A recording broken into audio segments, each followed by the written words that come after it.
En 1965, le Code du travail se réécrit et avec lui l'histoire des femmes françaises. Le droit de travailler sans l'accord d'un mari tombe et c'était notre dernier obstacle à l'autonomie financière. Pourtant, seulement 18% des femmes franchissent le cap de l'investissement. Bienvenue sur Fortuné, le podcast qui change la donne.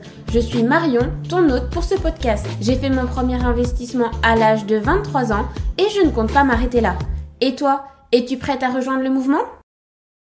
Bonjour à toutes, contente de vous retrouver dans ce nouvel épisode un peu particulier puisque aujourd'hui c'est une interview.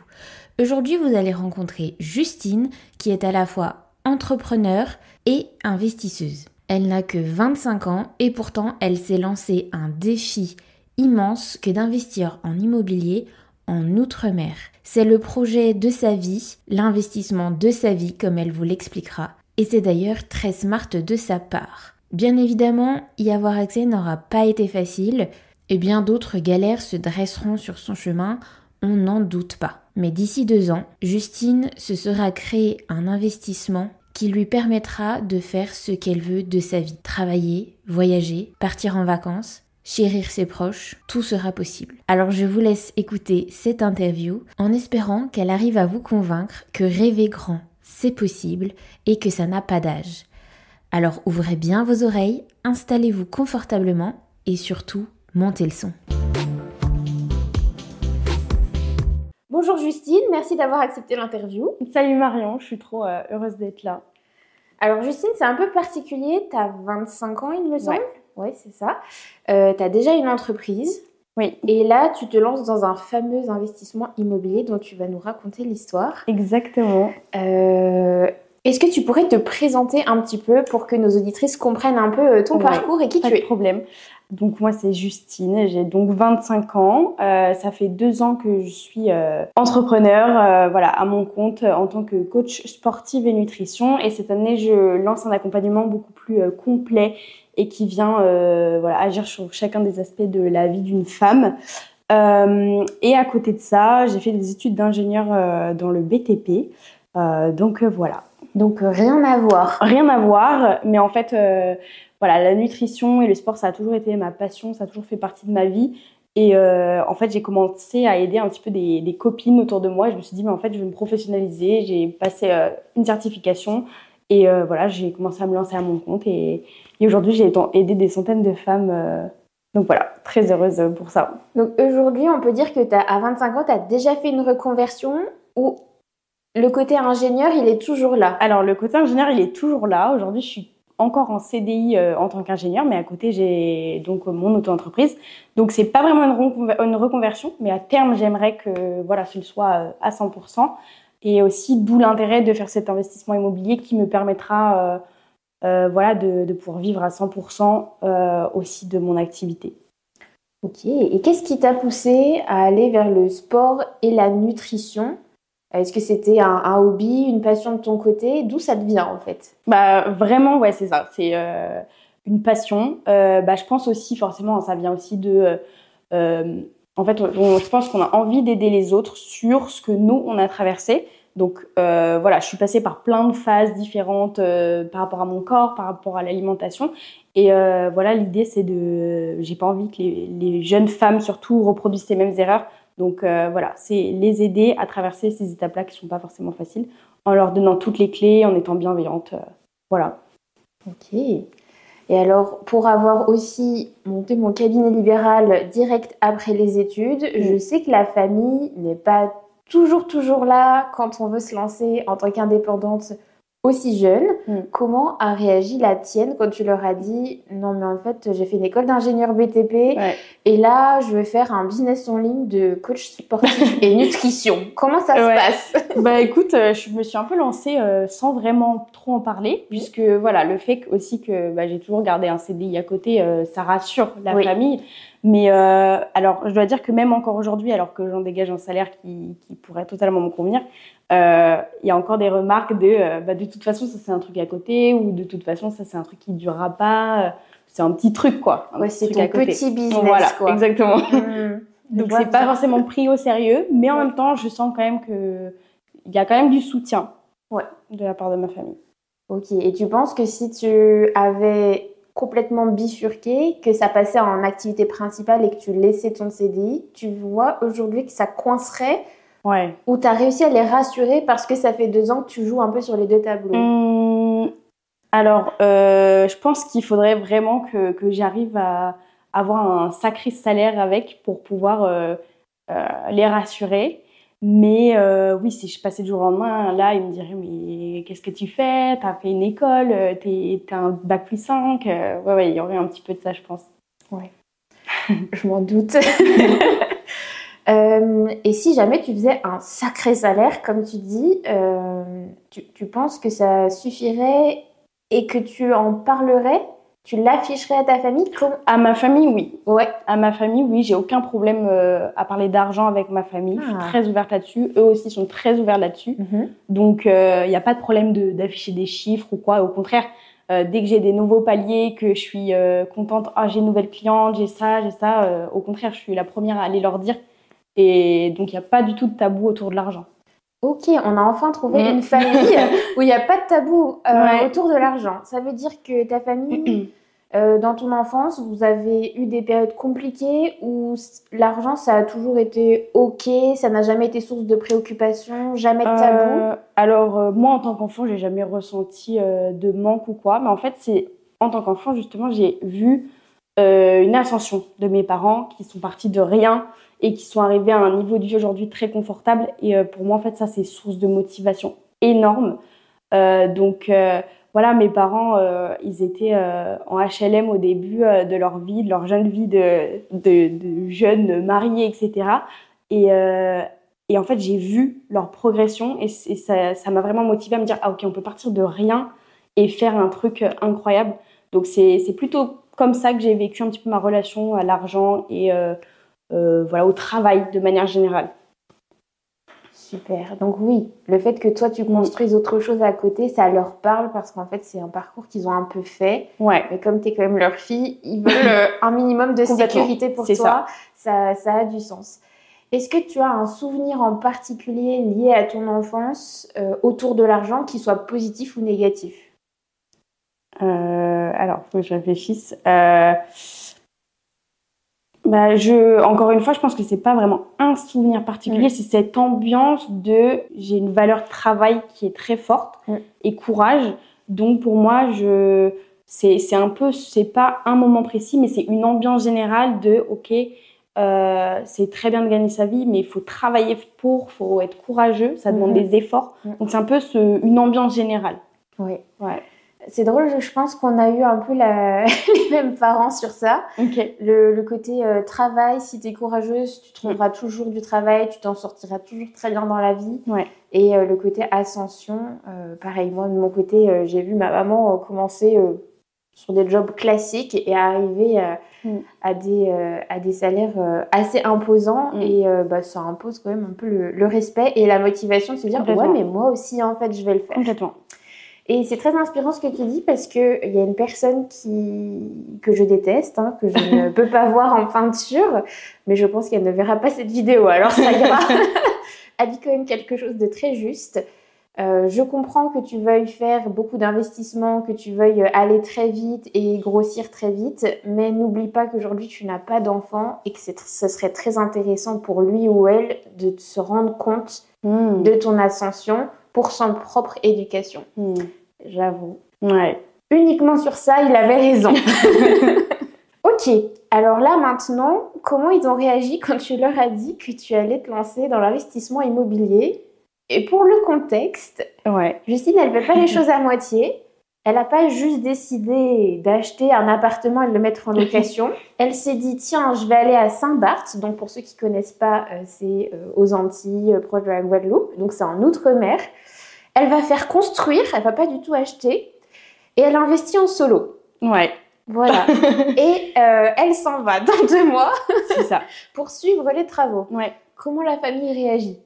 Eh ben, écoute, donc mes parents, très bien. Puisqu'en fait, c'est quelque chose qu'ils ont déjà fait, eux, vers leurs 30 ans. Eux, pour le coup, ils ont fait l'investissement ensemble. Et ils ont fait, en fait, cette même chose. Ils ont construit une maison là-bas. Qu'ils ont ensuite loué toute leur vie.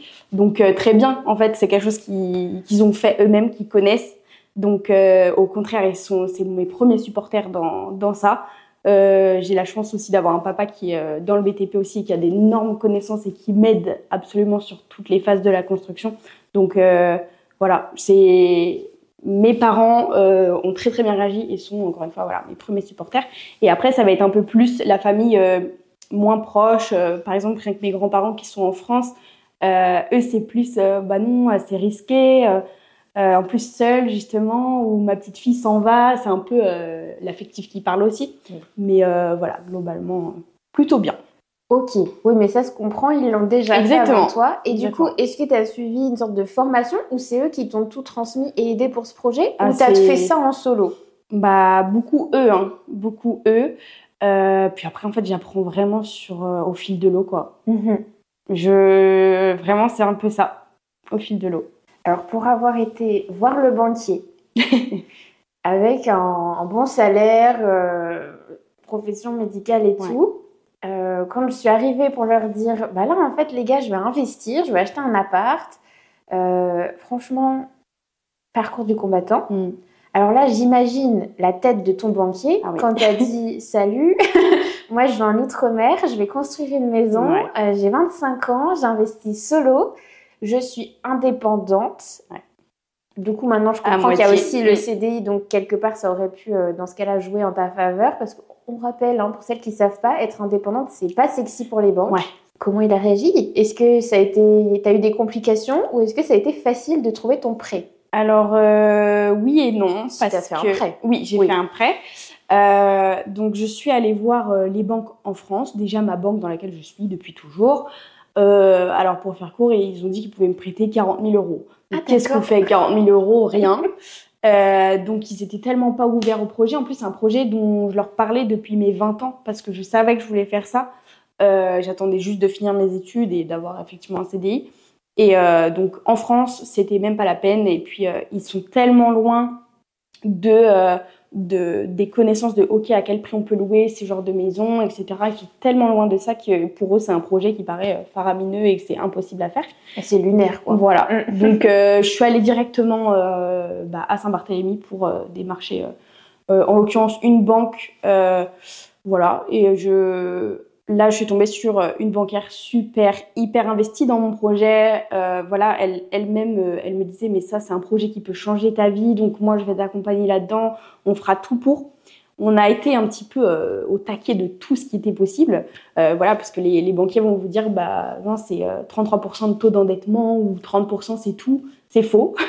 C'est faux, parce qu'on est monté jusqu'à 35%, il me semble. Et c'est pareil. Donc, premier investissement, alors que j'ai pas de résidence principale, on dit bah non, pour du locatif, c'est pas possible. C'est faux aussi. C'est faux aussi. Voilà, on m'avait dit bah c'est sur 20 ans, absolument. Quand c'est pour du locatif, finalement, on est monté à 27 ans. Donc voilà. Ouais.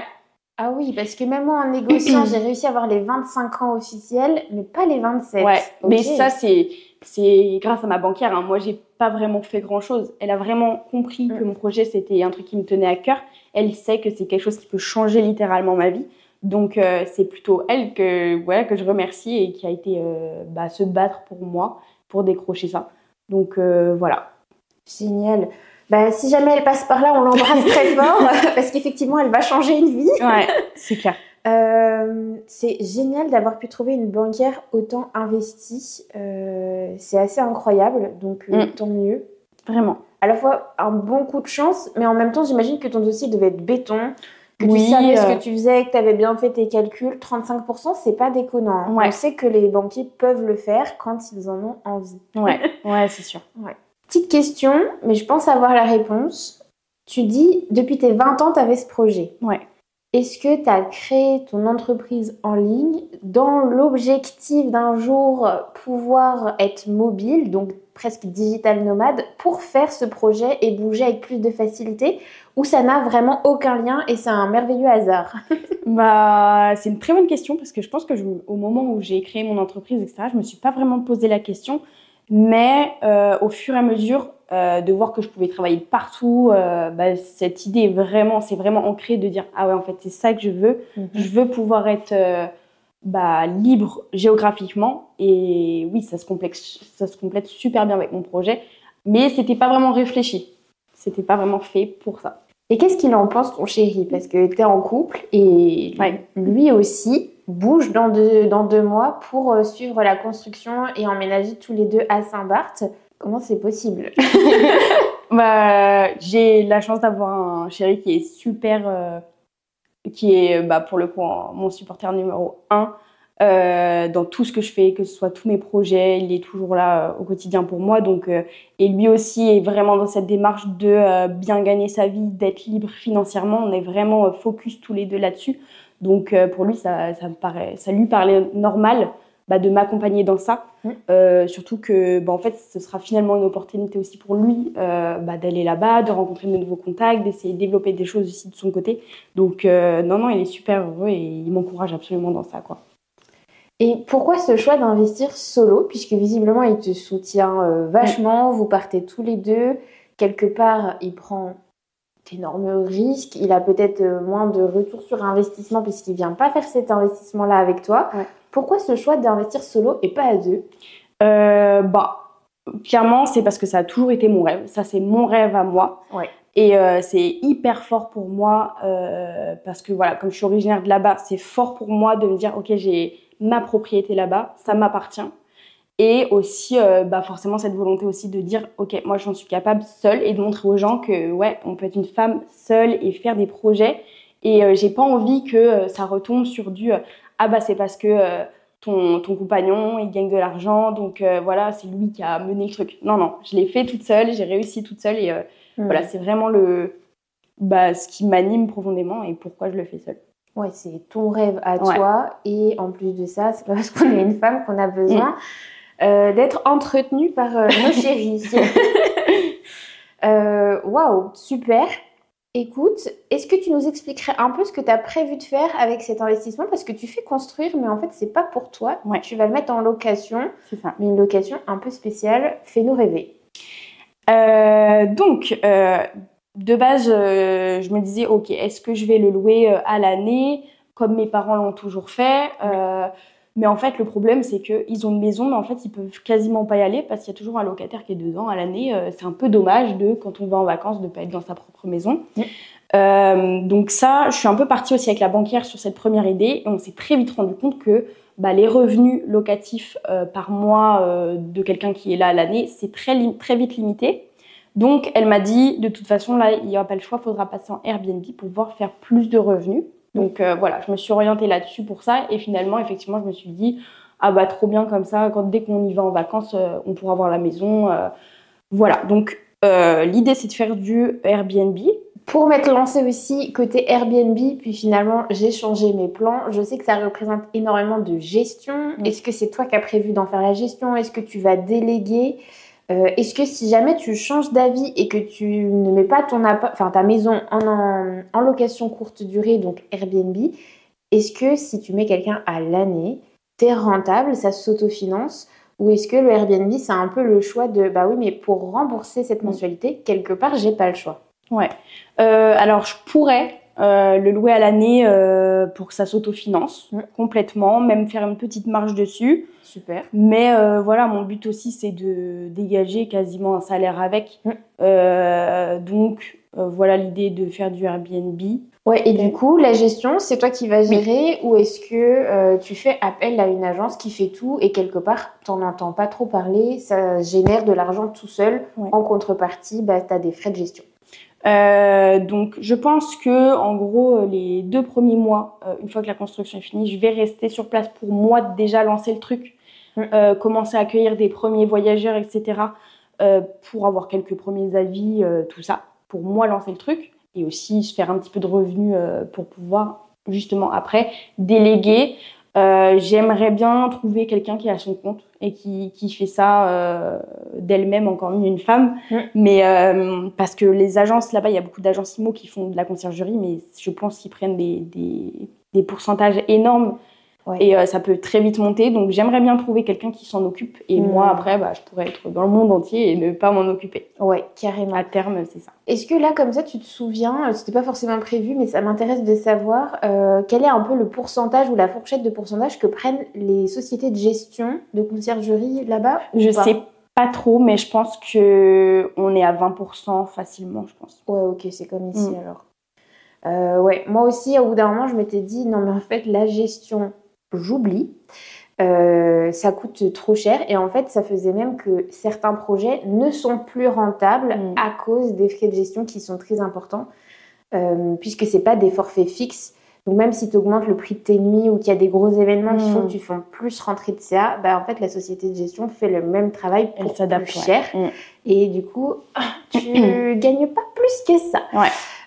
Ok, donc 20%, oui, ici aussi en France, on est généralement sur du 20%. Dans certaines villes comme Nantes ou sur la côte, près des maisons à la mer et tout, on est facilement à 25% parfois. Et du coup, c'est pas très très rentable. L'idée pour celles qui voudraient se lancer, effectivement, c'est d'idéalement trouver quelqu'un qui pourrait faire la gestion à votre place. Il y a plein de logiciels maintenant qui permettent d'automatiser tout ce qui est réponse de messages, gestion des voyageurs, des réservations. Mais c'est bien d'avoir quelqu'un qui, quand il y a un problème, on donne son numéro aux locataires qui peuvent appeler à tout moment pour poser une question. Et surtout qui vient faire le ménage en autonomie, recharger les petits produits et faire en sorte qu'on ait de bons commentaires. C'est hyper important pour que la maison se vende bien et remonte sur les plateformes.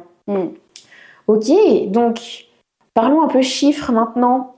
Est-ce que tu peux nous dire quelle somme ça représente ton crédit que tu viens de faire? Est-ce que tu as fait un apport? Voilà, et puis tu peux faire la différence entre le prix que tu as acheté, les prix travaux, les prix notaires. Enfin, voilà. Fais-nous un peu un détail de ton investissement. Alors, j'ai emprunté 387 000 euros. Ouais, bien joué. Voilà, mais ça ne suffira pas pour construire entièrement. Parce que les prix là-bas sont aberrants. Tout est très très cher. En fait, si j'avais construit la même maison en France, ça m'aurait coûté la moitié moins cher. Ce que j'allais te dire. Voilà. Donc, ou alors elle est très très grande. Ouais, non, c'est pas une très grande maison. Il y a juste 2 chambres. Donc, 387 000 euros empruntés avec un apport de 30 000 euros. Ok. Voilà. Et je vais devoir ajouter, je pense, dans les 70 000 euros pour pouvoir finir de construire la maison. Donc, voilà, concernant les chiffres. Donc, toi, tu vas devoir réapporter 70K de ta poche. Ouais. Ok. Donc, sacré challenge d'aller les rechercher. Très, très gros challenge. Oui. T'en as déjà une partie ou il y a une partie à créer? Il faut tout créer parce qu'en fait, j'ai tout mis, mon apport, exactement. Bien sûr. Voilà. Puis en plus, je m'attendais pas forcément aux frais de notaire qui se sont élevés à 5 400 euros. Donc, tout ça, fallait aussi prendre en compte. Donc, voilà. Maintenant, il y a du taf. Et ça va encore, hein. C'est que tes frais de notaire, parce que ça doit être du neuf, tu dois avoir un petit abattement parce que ça pourrait, ça pour de la construction, peut-être. Quand vous achetez de l'ancien, ça tape un peu plus. Quand c'est du neuf, et que, en fait, quand vous construisez ou que vous mettez un local commercial puis que vous le passez en habitation, à partir du moment où c'est des travaux arrivant à la conclusion qu'il y a un premier habitant et ça n'a jamais existé sur ce terrain, alors les frais de notaire peuvent être revus à la baisse. Mais tout ça, c'est cadré, c'est réglementé. Quelque part, on n'y peut rien. Ça ne se négocie pas. Ok. Oui, donc sacré budget. Qu'est-ce que tu as prévu? Quelle est ta stratégie pour aller chercher ces 70 000 euros? Et tu as besoin de les trouver en combien de temps? Parce que ta construction, j'imagine qu'elle va prendre du temps. Oui, alors déjà, le prêt, je dois le rembourser dans 2 ans. Donc, ça laisse le temps de construire la maison et donc de commencer à avoir des premiers revenus locatifs pour payer le prêt. Donc, les à peu près 70 000 euros, il va falloir que je les ai tout du long, en fait, parce que c'est pas, ça va être pour payer partiellement des choses de la maison. Donc, on me demande pas 70 000 euros demain, c'est je vais avoir de l'argent et le dépenser au fur et à mesure, Voilà, au fur et à mesure que la construction avance et que je dois payer des choses. Ok, très bien. Donc, comment j'ai prévu travailler encore plus, surtout en fait sur mon entreprise, parce qu'aujourd'hui, quand on est salarié, c'est très très dur jamais on peut avoir 70 000 euros en 2 ans avec un salaire et se dire les augmentations ne suffisent pas, quoi. Donc clairement, c'est avec mon entreprise, essayer de se faire connaître encore plus et de faire grossir l'entreprise que j'ai aujourd'hui. Ok, alors maintenant ta maison elle va être construite, après tu vas la mettre en location. Est-ce que tu as déjà fait un petit prévisionnel pour savoir, j'imagine du coup avec ta banquière, combien tu vas pouvoir estimer de revenus. Alors, à différencier le chiffre d'affaires et le revenu que tu vas pouvoir te faire. Oui. Alors, donc pour avoir mon prêt, j'ai dû faire des estimations locatives pour pouvoir avoir une idée de combien ça peut se louer. Donc, on est sur un revenu annuel donc de chiffre d'affaires à peu près à 80 000 euros. Bien. Ça doit être dans ces eaux-là. Puis après, évidemment, il y a le remboursement du prêt, il y a toutes les charges qui viennent s'appliquer, éventuellement du coup de la conciergerie. Donc, je sais pas trop donner qu'est-ce que ça pourrait donner, par exemple, en revenu net, on va dire. Mais bon, j'imagine qu'il faut tabler sur 50% en moins de charges, quoi. Oui, généralement, c'est un bon calcul de se dire qu'il y a la moitié qui part. Et ta mensualité, ça va te donner quoi? Parce que quand on paye un différé, parce que les différés, ne l'oublions pas, c'est pas gratuit. 2 ans de différé, j'imagine que ça coûte en bout de ligne. Du coup, ta mensualité, quand tu vas devoir commencer à rembourser ton crédit, de combien elle est en fait? De combien va-t-elle être? Okay. Donc, les mensualités vont s'élever à 2 300 euros par mois à peu près. Voilà, après, au prix des locations qu'il y a là-bas, je ne me fais aucun souci, puisque même si je voulais louer à l'année et ne pas m'en occuper et avoir moins de charges, je pourrais louer la maison dans les 3 000 euros. Donc, je ne me fais pas de problème, de souci là-dessus, quoi. Les loyers et la vie sont quand même plus très chers qu'en France métropolitaine. Très cher. C'est-à-dire qu'un studio tout simple se loue à 2 000 euros, quoi. Waouh. Donc, voilà, je me fais pas trop de soucis pour les mensualités. Alors, par exemple, nous, si on veut faire une semaine à Saint-Barth dans ta maison, c'est quoi un peu la fourchette? Parce que j'imagine que ça dépend de la saison aussi. La fourchette qu'on peut estimer à la semaine, devoir débourser pour habiter chez toi. Donc, je pense qu'on va être, en fonction des saisons, du coup, entre 2 000 euros la semaine à 10 000 euros la semaine en fonction des saisons. En l'occurrence, Noël, c'est Noël le jour de l'an. Ça, c'est la saison la plus forte là-bas. Ah ouais. On aurait misé sur l'été, mais pas du tout. Pas du tout. Les gens viennent au soleil l'hiver. C'est vrai, il y a des frileux. Voilà. Bien, ok, très bien. Bon, on va économiser un peu. Non, très intéressant. Effectivement, coût de la vie plus cher. Très cher. On connaît bien. Ok. Petite question sur la vision que tu as de cette maison. Tu veux vraiment la louer toute ta vie ou un jour tu espères y habiter et en faire ta résidence principale ou pas du tout? Écoute, je pense pas y habiter à plein temps. Pourquoi pas quelques mois dans l'année. Je pense que ça pourrait être sympa. Mais voilà, en fait, je compte surtout sur cet investissement pour subvenir à mes besoins toute ma vie, en fait. Clairement, je pense que je pourrais me dégager un salaire qui me permette de pas travailler pendant toute ma vie. Donc voilà, c'est surtout le principal objectif de cet investissement. Ok, j'allais te demander du coup à quoi il sert, c'est quoi la stratégie derrière cet investissement? C'est carrément avec un seul bien d'aller dégager potentiellement un salaire qui te met à l'abri. Complètement. Et libre à toi d'aller travailler en plus pour augmenter ton niveau de vie ou pas. C'est ça. En fait, après, c'est que du kiff. Moi, mon entreprise, j'adore ce que je fais au quotidien. C'est vraiment une passion, c'est ma mission de vie. J'adore aider les femmes. Donc en fait, c'est que du plus. Quand on le fait encore en plus, pas pour l'argent, pas en étant oh là là, il faut absolument que je gagne ma vie, je pense qu'on fait encore du meilleur travail. Donc moi, ce sera que du plaisir d'accompagner les femmes en fait. J'adore. Et ça, c'est très génération Z, le fait qu'on doit se retrouver dans notre travail, aimer ce qu'on fait, parce qu'en fait, sinon, on ne tient pas. Mais clairement. On rebifurque. Et ça, les générations de dessus, elles ne comprennent pas trop. Ah ouais, c'est sûr. J'ai eu une discussion la semaine dernière avec ma grand-mère, que j'embrasse, je m'entends très bien avec ma grand-mère. Elle me dit, ma louloute, moi, ta génération, je la comprends pas. Et moi, je la regardais en rigolant, je fais, écoute, mamie, moi, la tienne, je la comprends pas non plus. Avant, on allait travailler et peu importe si on aimait ou pas, il fallait aller travailler, on changeait pas trop de boîtes. Nos parents, en tout cas, pouvaient changer de boîte, mais restaient assez souvent quand même dans la même filière que leurs études. Moi, je sais que mes parents sont toujours restés dans le commerce. Parfois, là, il y a les crises de la quarantaine, la cinquantaine, on voit popper un peu chez eux avec parfois des reconversions. Par contre, chez nous, la reconversion à 25 ans, c'est quand même pas rare. Complètement. Mais je pense que c'est pas une mauvaise chose, en fait. Je pense qu'on ose plus prendre notre place et de dire, mais On n'est pas marié à une entreprise, on n'est pas marié à un métier. Et juste, la vie est tellement courte, autant se faire plaisir tous les jours. Hein. Le boulot, c'est toute notre journée, en fait, toute notre vie. Donc autant faire un truc qui nous plaît. C'est vrai, on va y passer énormément de temps et nos plus belles années, donc il y a intérêt quand même qu'ils soient à la hauteur. C'est clair. Ouais. Moi, j'avais une question pour toi, Justine.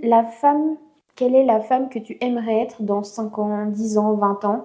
Comment tu te projettes, autant au niveau professionnel que financier?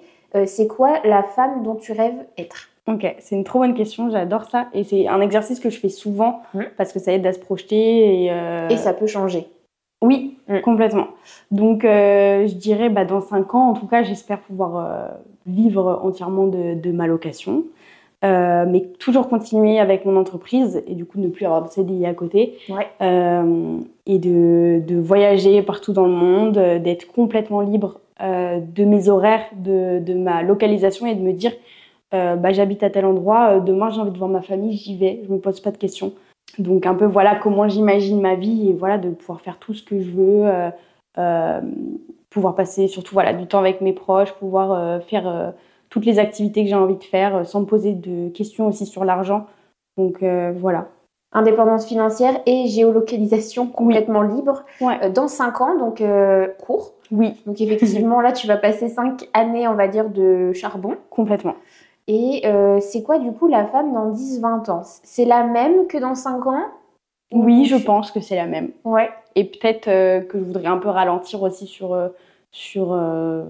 l'entreprise, je sais pas, mais c'est la même. Tu me parlais tout à l'heure en off, oui, mais on peut pas habiter n'importe où si on veut des enfants. Oui. Donc c'est une question qui se pose peut-être. Ouais. Écoute, avec mon compagnon, on aime bien les pays nordiques, donc voilà, ça c'est une idée, mais on n'est tellement pas fixe. On attend de voir en fait surtout que va donner notre vie dans 2 ans après ma construction et de se faire un point où on veut habiter parce que forcément, aussi la question des enfants va bientôt se poser après cette construction, donc voilà, plein de questions.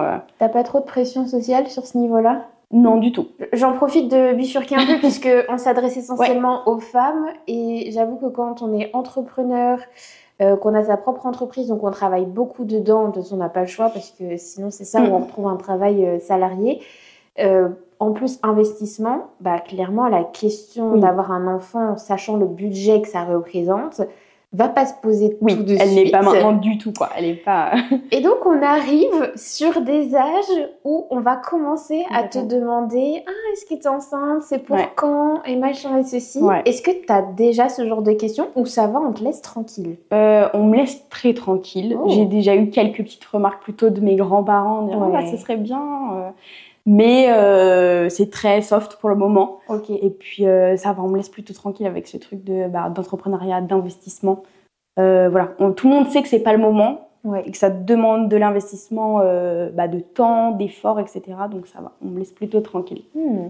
J'ai l'impression effectivement que c'est la génération de nos grands-parents qui de toute façon ont eu leurs enfants tôt, ils se mariaient tôt. Ça doit leur paraître lunaire que l'âge du premier enfant est autant reculé en 2 générations quand même, qu'on se le dise. J'ai l'impression que nos parents, eux, sont plus ouverts. Alors, je sais pas les tiens, mais la mienne, qui va sûrement regarder cette vidéo, elle était archi pas pressée que je sois maman. D'ailleurs, ça l'arrange que ce soit toujours pas le cas. Et elle a eu très peur que je sois maman jeune. Je me suis un peu, pardon maman, je me suis un peu amusée à la taquiner sur le sujet. Et oui, je vais être maman plus tard que ma propre maman. Et j'ai l'impression que ça les rassure, alors que la génération d'avant, ça les stresse. Ouais, je suis d'accord. Tes parents, ça va sur le sujet? Je pense que c'est un peu comme toi et c'est un peu pas trop tôt. Profitez tant que vous êtes jeune et vous avez des choses à faire, voyager. Mais c'est plutôt aussi profiter, quoi. Et c'est pas une pression. Ouais. Je pense que c'est une génération qui a quand même eu pas mal de choses. Je vais pas dire beaucoup de regrets, mais je pense qu'ils se rendent compte que avoir peut-être pris 5-10 ans de plus pour certains qui les ont eu très jeunes, ça pourrait être sympa. Et ils veulent pas nous obliger à être maman très très vite. Ok. Bon, là, on a complètement changé de sujet. Ce projet, il est magnifique. Ça fait rêver. Mais rassure-moi, T'as eu des galères quand même. Oui. Allez, raconte. Alors, comme je t'ai dit, ça fait depuis mes 20 ans que je suis dessus quand même. J'ai mis 4 ans à obtenir le permis de construire en ayant 3 refus. Tu t'y pris tôt? Oui, je m'y suis prise tôt et heureusement parce que en fait, je me suis prise quand j'étais étudiante. Je me suis dit allez, moi je me lance comme ça. En fait, dans ma tête, c'était hop, dès que je finis mes études, bam, je me lance là-dedans. C'était tout autre puisque 2 ans après mes études, ça n'est toujours pas démarré. Mais voilà, donc permis de construire là-bas, les règles sont très très strictes et c'est pas plus mal parce que ça évite qu'il y ait trop de construction et que la nature soit mise de côté. Mais voilà, c'était très très long pour ça. Pareil, le prêt quand même, ça a mis du temps de trouver les bonnes personnes, etc. Donc oui, plein de galères sur plutôt l'administratif et les procédures. Après, là, on rentre dans les travaux, donc je sais qu'il y aura plein de galères. Voilà, c'est mon métier de base, donc je sais que c'est le quotidien, gérer des problèmes. Ça me fait pas trop peur puisque justement j'ai ces connaissances-là. Mais je sais que là, je pars pour 2 ans de problèmes. Donc 2 ans sans retard ou retard inclus? Retard inclus. Retard je inclus. Pense. Ouais. Ok. Ouais. Ben, j'espère. J'espère aussi. Pour toutes celles qui voudraient investir dans l'immobilier, c'est clair, pensez qu'il y aura toujours du retard au niveau des travaux. Donc, soit vous prévoyez un différé beaucoup plus long que la durée qu'on prévoit, soit vous prévoyez de grosses liquidités pour pouvoir pallier. C'est entre les prix qui changent tout le temps, l'inflation des matériaux, là on a bien connu avec le Covid et tout, ça a challengé pas mal d'investisseurs. Il faut avoir les reins solides. Est-ce que tu vises d'autres types d'investissements que l'immobilier ou est-ce que tu veux d'autres investissements immobiliers ou c'est vraiment l'investissement de ta vie et après tu te calmes un peu sur le sujet? Alors c'est vraiment l'investissement de ma vie, j'ai envie de dire, puisque je sais qu'avec ça je pourrais me dégager un salaire qui sera suffisant pour vivre, mais j'ai envie, je pense que quand on commence à investir on a toujours envie de plus, donc oui, pourquoi pas d'autres investissements immobiliers, mais en France, à voir. Je pense que c'est quelque chose que je ferai peut-être plus tard, ou peut-être avec mon chéri, pourquoi pas, on s'est dit pourquoi pas plus tard, si on a une grande propriété, faire un peu le type nuit insolite dans des petits trucs sympas. Donc, pourquoi pas. Ok. Mais je m'étale pas trop sur les différents sujets. Je suis un petit peu frileuse quand même sur ouais, et puis t'en as déjà un gros à gérer et il n'est pas question d'aller s'éparpiller. Oui, pas pour le moment en tout cas. Là, pour l'instant, t'as pas mal de liquidités à trouver pour ton chantier. Ne s'éparpillons pas. Ok, très bien. Et pour le petit mot de la fin, quels sont les conseils que tu donnerais à de potentielles jeunes investisseuses qui aimeraient aussi se lancer en immobilier? La première chose pour moi, c'est vraiment de croire en vous. Personne ne le fera à votre place. Vous êtes la meilleure personne pour croire en vous. Ne pas se fixer de limites aussi parce que souvent on peut se dire non, c'est pas possible. Moi, je gagne que ça par mois, impossible, je peux pas investir. Mais en fait, si, il y a toujours des solutions, il y a toujours des choses à faire si vous voulez investir.